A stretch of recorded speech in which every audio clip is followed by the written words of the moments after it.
Hello, dear Timothée. It's such a pleasure to be interviewing you again, thanks to this 2020 virtual edition of the French Institute's Beyond Words Festival. So, I've just finished reading the first volume of your latest epic novel, Alma, whose publication date in France is now set for the 11th of June. Wow. As always with your narratives, I'm breathless as a reader, admiring the rich and detailed cast of characters you bring to life with such vivid precision, reeling from the scope and ambition of your plotting, giddy from those individual trajectories that hurtle and collide across continents in the maelstrom of politics, commerce, and inhumanity. In this case, some 50 years before the abolition of slavery in the French-speaking Caribbean. I have 3 questions for you about Alma, and my first question is, given the searing and ignominious history of the transatlantic slave trade, how did you strike the balance between researching real documents, histories, and archives versus your imaginative license as a storyteller? Thank you, Sarah, but I'm sure you ask this first big question only to challenge my poor English. But I will succeed, don't worry, because this balance between documentary and imagination is really the big question when you write about such a subject. How can you write stories about tragedies, about genocides or slavery? When I try to find fictions, and especially fiction for young people, when I prepare this book, I always find the same typical journey of the same typical character across the Atlantic. And when you write literature, you can't write typical. You have to be unique, to be particular. And so I decided to choose a particular character, and this is Alma. But I wanted to be close to my character. I wanted to be with Alma, so I wanted to be well documented. I had to read many books, hundreds of books and archives and all that, to be close to my character. So my only answer is 100% documentary, 100% imagination and fiction, and it is the only balance I can have. My second question about Alma is, could you tell us something about choosing to write Alma in the dramatic present tense? How does this reflect on your own relationship to the subject matter, and how are you seeking to engage young readers? You know me very well, Sarah, and you know how much I love the past tense. With the past tense, everything is beautiful. You can say she came in the room and she is always beautiful. So I had to invent a new present tense because I wanted this present tense for Alma. The story is in the 18th century. It's very far from us, and I didn't want it to be far from us. It is a contemporary story, so I think I wanted to give a hand to my young readers and tell them, let's follow Alma. This story is yours. It is now. Here's my final question about Alma. After plenty of male leads in your eco-adventures Toby Alone and Toby and the Secrets of the Tree, in Vango, your epic quest across Europe from the Russian Revolution to the Second World War, and with the old man in the Book of Pearl, why did you choose a female protagonist for Alma? And to what extent is Alma a change maker who can control her own destiny? Yes, my leading characters were mostly boys or young men, I must admit. But I must confess too that I always preferred writing female characters.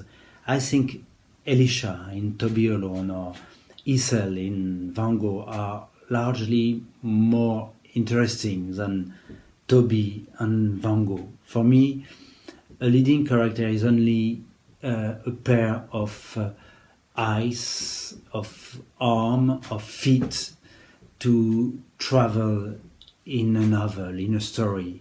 And they're not my heroes are not very interesting for me. But Alma is different for me, very different. She is like a sparkling light on a battlefield.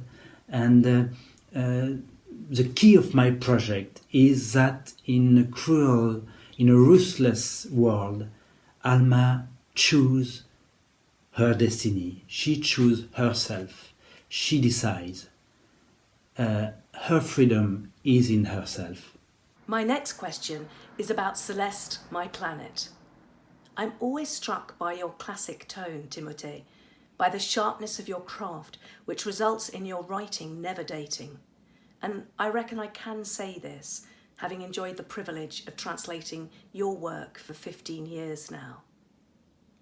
In May 2021, here in the UK, Walker Books will be publishing your environmental tale, Celeste My Planet.